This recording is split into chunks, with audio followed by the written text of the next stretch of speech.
Well, good morning, and thank you for coming to our fall assessment day. You probably know, but I'm Julie Morrison, and I am currently the director of the College Assessment and Review team. Our little themed day today is called Fall Assessment Day Tricks and Treats. This was actually Karen's idea. Karen Bird, one of our assessment developers, she's like, oh, it's near Halloween, let's do that. So we're like, that's fun, because we always want to make assessment as fun as possible. Because it should be fun. Student learning improvement should be fun. And so in this session today, we are going to just try to do like a little bit of an overview, big picture, what is it that you even need to be thinking about when you hear the word assessment? We'll talk a little bit about what assessment is and what it isn't. And then you'll have to let me know whether we did a good job of doing kind of this first overview. But before we do that, I do want to put a couple links into the chat.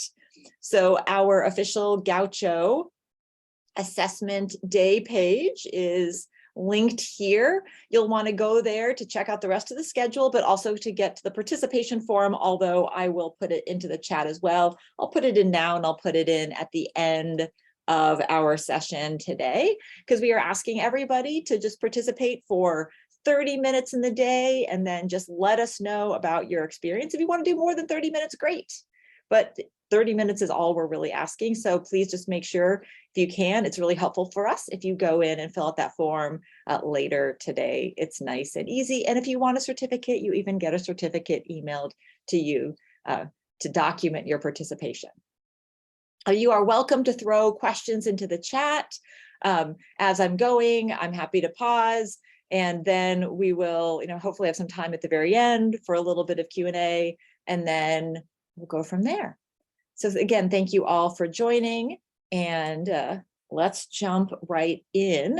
So this first session, since we have our Halloween theme, is navigating the neighborhood. How do you know what houses to go to? Where are the full-size candy bars? What do you need to know to do well on this event that in this case is assessment? Now, the first thing I want to mention is where assessment happens. So assessment happens all the time. It's happening anytime any faculty or staff member is determining whether a student knows, understands, or can do something. So you might look at a confused student's face, that's assessment. You might listen to something they say or read something they write, that's going to be assessment. You might be watching something that they're physically doing, and that's assessment as well.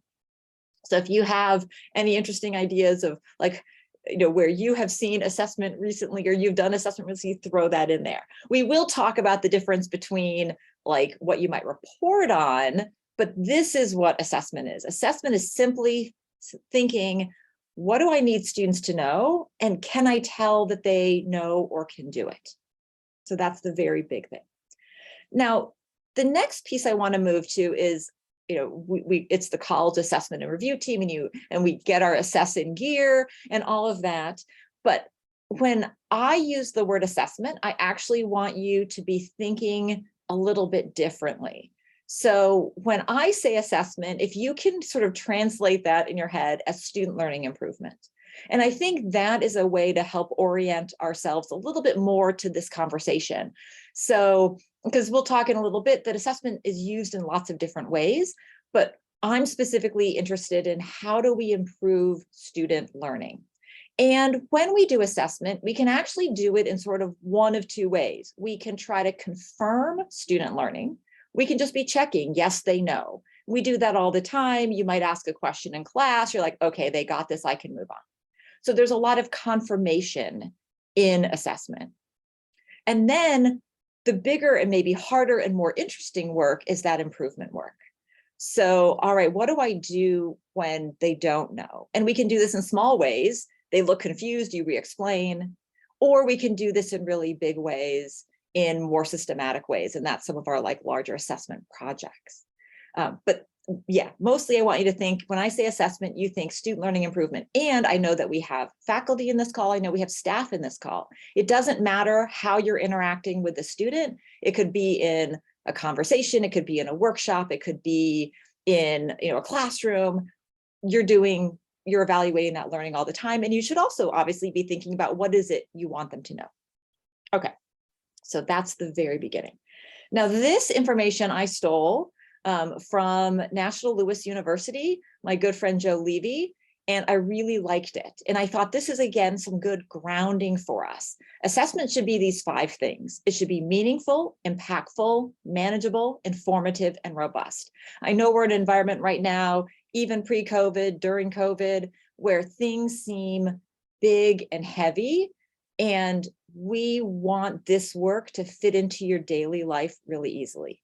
So it should be related to what you're doing and what you're valuing. It should do that student improvement piece. It should say, okay, I know what I can change, what I can improve. It should feel like part of your workday and not this extra add-on thing that you need to do. It should teach you something. I was talking, before we got started today about, I have these nursing students and they were all posting how, they're in the CEP program, and I had to Google it. I'm like, I don't know what the CEP program is. So I learned something. And then a student shared their favorite song with me. And I asked my son whether he recognized the song, and I found out that's one of his favorite artists, and I didn't know. So, I mean, now some of those things aren't necessarily learning related, but we're learning all the time in interactions with students.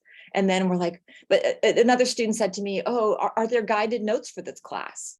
Well, that's a great student learning improvement activity. And I thought, maybe that's something I could do something about. And then it's robust, it's useful in a lot of different ways. So this is sort of some good framing to what we think assessment should be.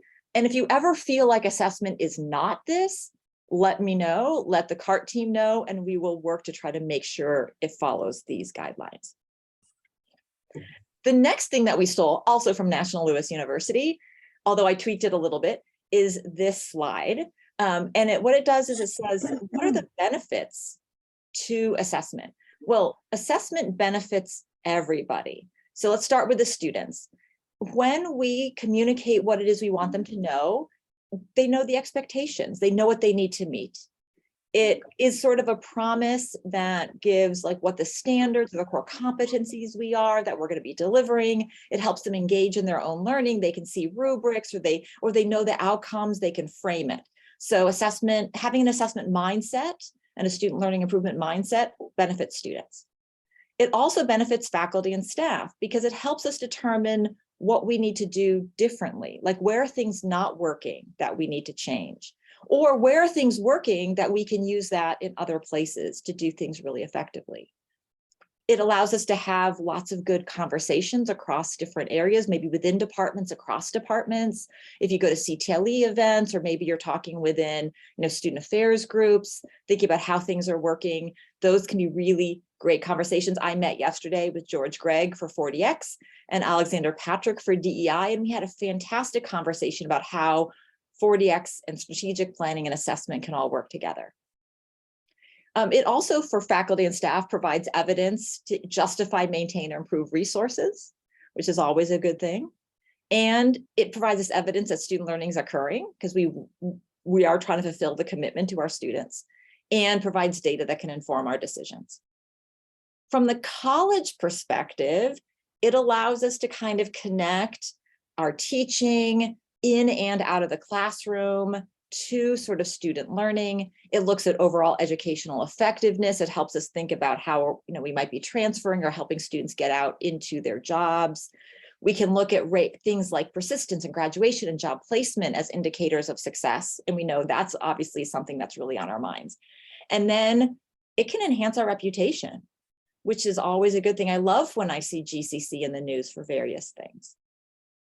From the community situation, a lot of us are working with community partners, either in academic areas or in some of our non-academic areas. Maybe there are transfer partners, and we are able to say, like, these are the expectations. This is what students are meeting, what you can expect that they will have when they leave here.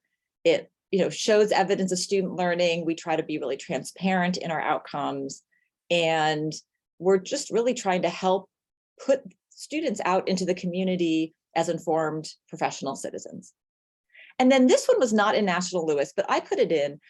I like to mention the accreditor lens in our HLC, our specialized accreditation, and some of our maybe CTE areas. Jake Ormond used to say that compliance is about doing what's right, and I loved that. So, having to be accountable to an accreditor, in my mind, isn't a bad thing. Accreditors are saying, here are things that really value are really valuable, that the community, the large community, the national community has said is valuable, or the disciplinary community has said is valuable. And it really demonstrates our respect for the experts in the field if we can meet these accreditation standards. So it's good for all of us. Oops, no, we don't want that. So what do we measure in assessment? Well, we can measure performance on an assignment or a survey. Some of you in student affairs might be gathering like survey data after you're doing activities. We can look, certainly, and we think about this a lot with our 4DX, we're looking at grades. We're looking at retention and persistence and completion, those types of things. We can measure all of that. Now, when we think about the work we do specifically with CART, I like to think about it as this third piece, that we're really looking at applying learning in new situations. So they're doing learning in our class or activity, our conversation, and we want them to take that learning and use it elsewhere. So for me, a lot of the learning improvement work is really about, okay, how do we make sure that when they leave the time with us, they can go do whatever those key things are that we've identified are critically important. And so some of the measurement that we might do may be in that space. All right. So that's kind of like a background. Let me pause for a moment and ask for questions before we get into like a definition and all of that of actual assessment.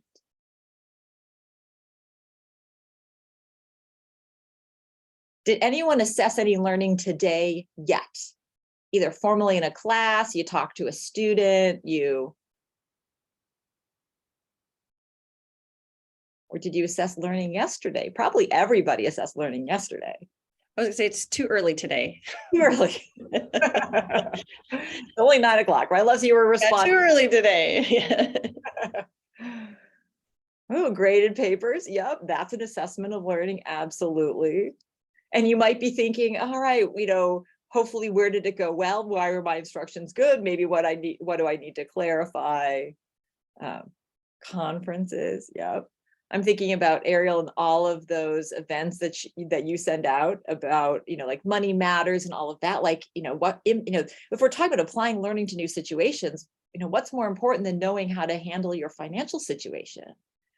And yeah, and how confident can we be that we're hitting those learning goals? Online journals, excellent. Yes, faculty are grading all the time, but it doesn't even have to be in the space of grading, right? It can, again, be these much more casual encounters. Okay, well, thank you for sharing. Yay! All right, I'm gonna have to follow up with you, Ariel, because maybe we can capture some of that data and showcase it. Yes, the applying learning to new contexts, absolutely. So now so what I haven't really told you, I've kind of talked about like why assessment is good and the framing of student, learning improvement as assessment and all of that, but I haven't really said, well, what exactly is assessment from the kind of the perspective of CART. And but before I do that, I'm going to tell you what assessment isn't, again, from our perspective. So this was a Tuesday Tidbits a while back. You may or may not recognize this, but I used these little traffic light signals. Yellow means kind of it's related to the work of CART, and red means it's not. But so here are like 3 things that assessment really isn't. And now this term satisfaction assessment, this isn't really a real word. I made this, it's not really what we call it, but satisfaction surveys is what I'm really capturing here. That a lot of times we talk about assessment as, I want to see what people are thinking. And that is really, really important. So like Ariel said, she does a survey. Like, we need to be doing the surveys. We need to be getting that feedback from students. And this is really important to the work that we do in program review or service area review to improve kind of the viability of our programs. Needs assessment is something else that we might do. And that is an official term that uses the term assessment, where we might be surveying the users, what services do we need to provide? How can we improve our interactions? So these 2 things CART supports in the space of kind of our program review process, but not necessarily in the space of our direct student learning process. And then I put in here, and I'm looking at Trisha on the screen as a clinical psychologist, there's clinical assessment. CART doesn't do anything about that. So many of you might be using clinical instruments, observations, whatever else to diagnose or treat a client. Probably not surprising, CART's not doing that. All right, so now that I've told you what assessment isn't, let's talk about what assessment is. And the reason I kind of waited a little bit is this definition is long because it's detailed. So when we talk about formal student learning assessment, this is what we're doing.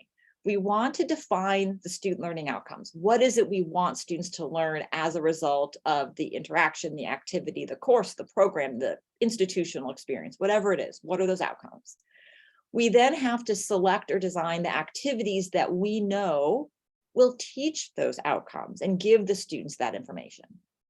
We then want to gather evidence that they have learned those outcomes. We analyze and evaluate that evidence, reflect upon it, figure out if there are gaps in student achievement, or if there's just places to improve. So, maybe students are at 90%, but you're like, hey, I want to get to 92%. And then you think, well, what kind of changes can I do to improve student success? So when we talk about the formal student learning assessment process, this is what we're talking about, sort of all of these steps.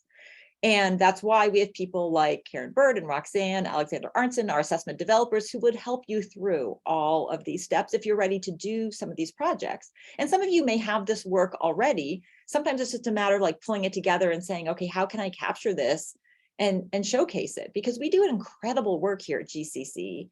And sometimes I think we just don't know or celebrate it as much as I would like. The other thing that we look at times is what I'm going to call perception of student learning assessment. This is where you ask students, did you learn or did you understand, without necessarily directly looking at learning outcomes.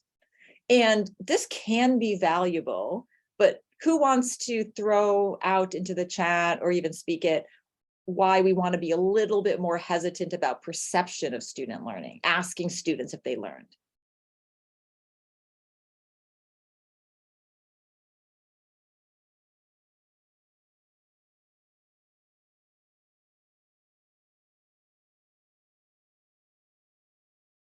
Have your students ever said, like, I totally get it, and then they don't? Yeah, they don't know what they don't know. Thank you, Mary. Or, I mean, it's true for us too. And somebody even here said, like, I don't even know where to start with assessment because I don't know what I don't know. But it's also the case, we know in psychology that our metacognitive strategies, we feel comfortable with the information, but then you walk away and you're like, but what did we do? Or it felt familiar or comfortable in the moment, but then you're not really sure how to use it later. And then, yeah, thank you, Trisha, for saying they might feel pressured to say, oh yeah, I got it, even if they didn't get it. So there's a role for perception of student learning, but really in the space of the work we do here with CART, we want to look at ideally direct student learning, where we say to students, okay, show me, demonstrate to me that you have met this learning outcome in some way. Give them a quiz, give them an assignment, a presentation, something like that. Oh yeah, Mary, go ahead. So when I'm looking at the perceptions of student learning assessment, I totally get it, like related to content. But what about if you were asking them, if you did a needs assessment, which I know isn't a true assessment, but like, what are some of the barriers, the non-cognitive or basic needs barriers that would impede their learning? Wouldn't that be considered a valid perception? Oh, yeah. So yeah, I don't want to indicate that this isn't valid, because exactly, you might be using, so what I'm hearing you say is you are using that information to figure out what your intervention might be, right? Correct. Yes. You're saying, so presumably maybe what you're seeing is on the direct assessment, students aren't doing as well. And then you're trying to figure out, well, how do I fix that? What do I do? And then you're asking them some of these indirect questions, what do you think I could do? And this is actually perfect, because one of the things we don't do as well in assessment is involve our students, is that we focus a lot on our students as the source of our data.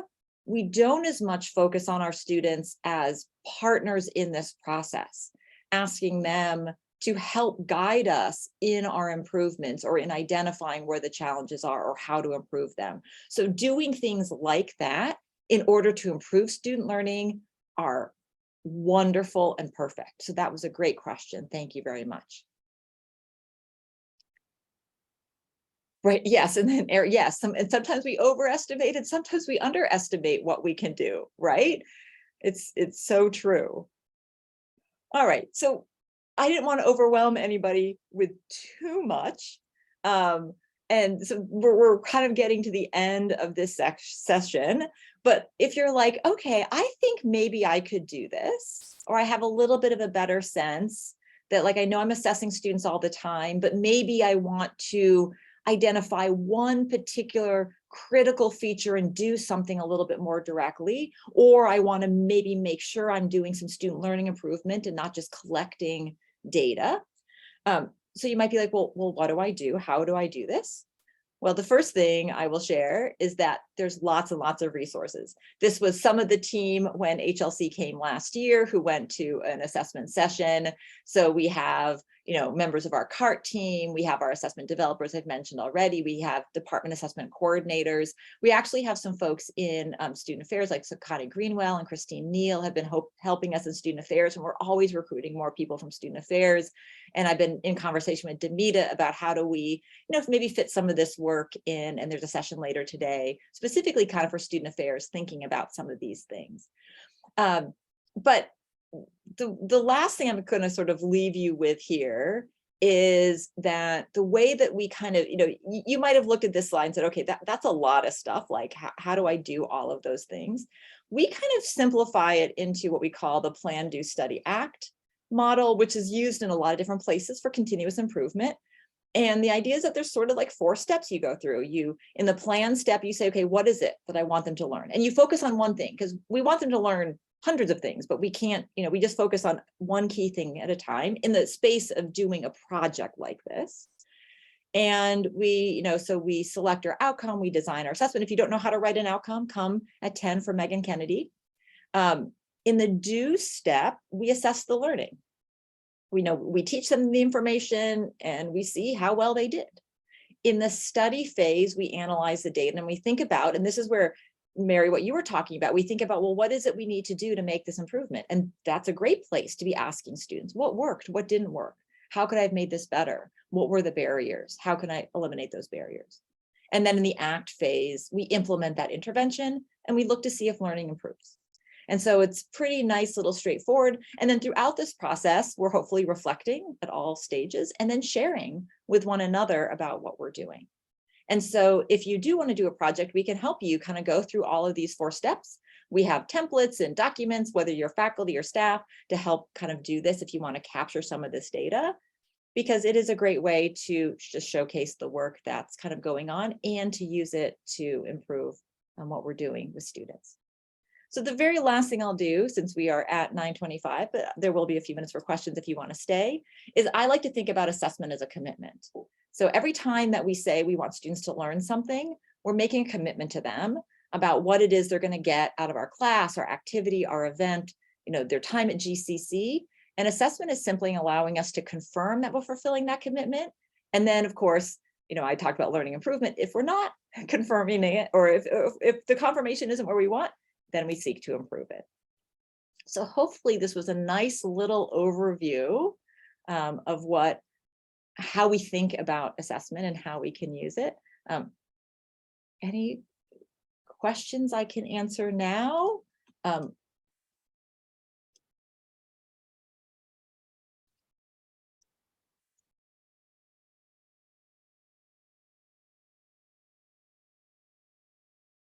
We've got a full day of activities. You can come back for other sessions if you want. They're pretty much all going to be recorded. So if you can't come some point today, but you want to check out another session, feel free to do that. You can stay for Karen and Roxanne's. They're going to do some cool assessment assassins things coming up. So on the half hour, pretty much are our treat sessions where we're kind of, you're treated to a kind of a learning experience. And then the trick sessions roughly on the half hour are where you can kind of get your hands dirty and try some different things.